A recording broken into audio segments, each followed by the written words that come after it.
Hello, everybody. It is so good to be here talking to all of you again. Thank you for tuning in. Now, this is a very exciting video because I am talking today about something that is new to me. This is something I have not really done before in my life, and it's in the realm of health and wellness, and I am doing a parasite cleanse. What? Yeah, so I've never done a parasite cleanse before, but it's always popped up in my bubble as something to do. It might be customers at the health food store I work at are coming in saying, I'm doing a parasite cleanse, or maybe some of my favorite nutritionists like David Avacado Wolfe is talking about parasite cleanses.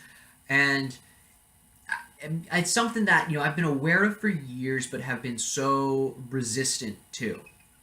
There's a lot of reasons why that resistance might be there. Oftentimes, when we have negative attachment, we'll have subconscious resistance to the thing that might actually help us. And for me, I firmly believe that is what has kept me from embarking on this kind of health and wellness path for so long. So, the cleanse that I'm doing is not just for parasites. I'm also working to really give my digestive system a break, to reduce the amount of toxins coming into my body, and to also improve the detoxification process of the liver through the production of glutathione, which takes pretty much compounds that are broken down and are part of phase 1 and 2 detoxification and assists in converting them into water-soluble compounds so they can then be excreted out of the body. And that's what glutathione does. It makes toxins absorbable in a way where they can be excreted or urinated out. It's converting them into a water-soluble version of themselves. So this is what I'm doing for my internal spring cleaning. So this is a really great regimen. Again, I didn't invent the regimen. I kind of did my own spin on it. But a lot of this comes from David Avacado Wolfe ideas. But it's all time-tested herbalism. And I gotta say, it's pretty cool. So what I'm doing is I'm intermittently fasting at least 12 hours. And what I'm doing during this intermittent fasting is I am consuming activated charcoal water. And with activated charcoal, when you consume it, it absorbs all types of stuff. It's neutralizing any particulate in the blood, any particles that have a charge to them, and it binds to it and neutralizes them. So that means you don't want to take the activated charcoal with any kind of herbs or medication because it'll actually neutralize the effectiveness of these substances. But when you go taking it on an empty stomach, the activated charcoal has an opportunity to bind to different bacterial toxins called endotoxins. It also can bind to different metals out there. And it also can bind to different free radicals, which are pretty much positively charged inflammatory agents in the body. The charcoal can neutralize these things, and then you can excrete it out or urinate it out. So every day, I'm pretty much taking this charcoal. And again, none of this is medical advice. This is my journey. And if you're inspired by it, do your own research. But what I'm doing is I am consuming the activated charcoal after 12 hours of fasting. So that means at 7 o'clock the night before I have my last meal, at 7 o'clock the next day, or at 6 o'clock, whatever time, I then consume about 8 ounces of water with about a teaspoon of activated charcoal. So the activated charcoal just gets hyper-absorbed into the system and can start to clean me out. And that's just right there. That's a powerful detoxification tool. If you were to do that on your own, that is amazing for you. And that's what I'm doing. But then I'm stacking on top of it different parasite killing and egg killing substances. So I have here 3 substances that I really like. I bought them in bulk. You don't do much. You do a teaspoon of each twice a day. That's the recommended use of this. This is clove, just like the spice that you know from Christmas time, right? This is clove. And clove is very aromatic. It's antifungal, it's antibacterial, it's antiparasitic. It pretty much is an assassin for all these things you don't want growing in you. Next to clove, I also have black walnut. So I do a teaspoon of both of these twice a day, and I combine into them this right here. It might be backwards on the screen, but this is wormwood. This is what they make the alcohol absinthe from.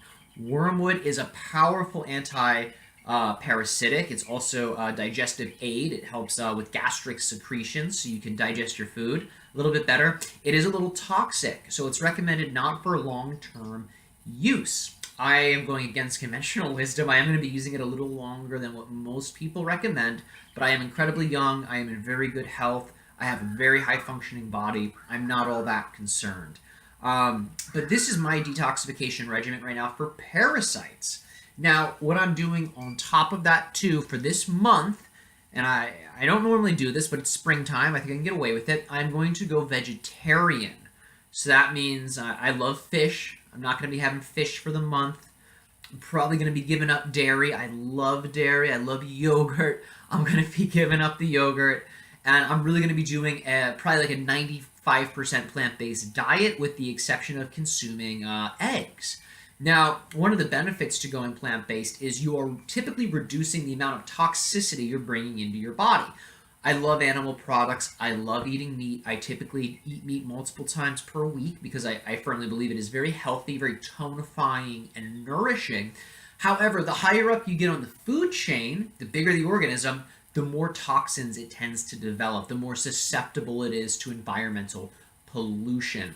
So through cutting down on the animal products, I am also reducing my exposure to all types of different toxins that are present in animal products, whether this be different agricultural chemicals that these animals are exposed to, whether it be different environmental problems and contaminants these animals are exposed to, like pollution, air pollution, water pollution.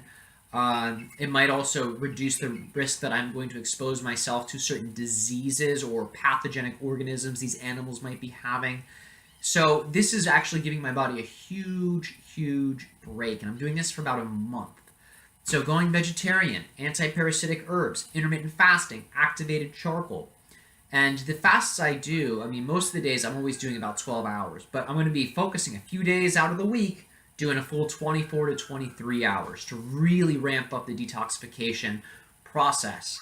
And the other thing I'm doing, and I love it so much. Excuse me while I drink some chocolate.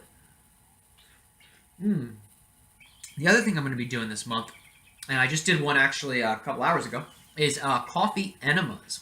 Coffee enemas are fantastic. That's how you actually boost the liver's ability to process toxins, and you're doing that through upregulation of glutathione. When the coffee is taken rectally through an enema, it upregulates and produces glutathione. And again, this is how your body converts different toxins into a water-soluble form so they can be excreted out.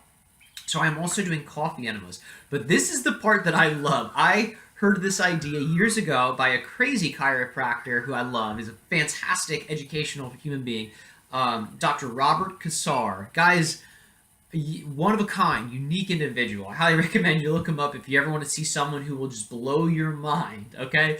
But this guy was talking about, during an interview with a group of people called the Raw Bras on YouTube, hilarious name, they were talking about doing enemas, but upside down. So after you lay on the ground, right, and the coffee's going in rectally, it's absorbing into the large intestine, it's going up the descending, traveling up the ascending colon, it's moving through the large intestine. You can then invert yourself, aka get upside down and do a headstand or a shoulder stand, and the enema will travel deeper into your system. So you can, it's similar to a colonic. I mean, it's not as strong as a colonic, but the idea is it's able to get deeper into the system. So I'm doing coffee enemas and inversion therapy at the same time. And I'm doing it mainly because I think it's hilarious, but also too, it's very fun, and you feel great. Like, I'll be honest, like I feel lighter. I feel very good doing these therapies. And this is just day one. You know, anything can change. But the reason I'm sharing this with you, why am I sharing what I'm doing? Because I believe it's really fun to take care of yourself and to mix things up. You know, if you're always putting stuff in but not taking stuff out, you get a buildup of sludge and excess and just damaged cells that your body doesn't have a chance to break down. But when you go into the fasting, when you're taking the charcoal, when you're doing enemas, when you're taking anti-parasitic herbs, you're giving your body an opportunity to get this crap out of you. And what I really like about detoxification strategies is that they are always interwoven with psychological changes. Always. Because when you are removing this stuff out of you, you're also removing the energy fields of these toxic chemicals, of these parasites, of these pathogenic bacteria, or maybe inappropriately or overgrowing fungi like the Candida albicans, right? All these different things. When you get these out of you, you are letting go of their energy field, so you have less. You sort of have less energetic things weighing your spirituality down. It lets your personality become more interwoven with your spirits. You can have more spiritual breakthroughs. I know for me, I did a 3-day fast recently, just doing Dao Yin or Qigong practices, aka just through the fingers, through the senses, breathing in the nutrients of the universe. Right? This is, I know it's a little esoteric for some of you, but that was something I did for 3 days. I took in just water, salt, minerals, and then I just went into the woods and I did these meditation practices. I was not hungry for 3 days. I was incredibly nourished. I had more energy than I normally had. And the realizations I was having were profound. I was able to understand so much about myself, the universe, how to understand my own inner subtle energy system and anatomy.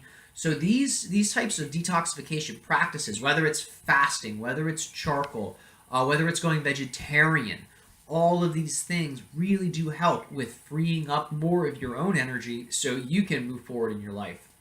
And of course, you don't want to do these things forever, right? You take, like I was saying, you take wormwood too long, that can get toxic and build up. You could hurt yourself. These processes are meant to be done cyclically. So that means you're going to have a detoxification and cleaning out process, and then you want to counter that with a very tonifying, nutritious process. So you build yourself back up as you're taking all of this stuff out. So that means, after a month, I'm probably going to start eating meat again because I need to build the system back up. If I stay vegetarian too long, there is a probability it could induce certain levels of weakness or deficiency in the body. And I'm not claiming that as truth. If you're vegan and you want to rip my throat out for what I just said, mad respect to you. Mad respect to animals' rights and respecting animals in the cycle of life. I'm just coming at it from a traditional perspective of medicine. So they say in, for example, Chinese medicine, if you're vegetarian too long, you can become deficient in certain substances like blood. And in Western medicine, this actually proves to be true, in that a lot of vegetarians or vegans can become anemic. And this is a very common thing if they're not careful.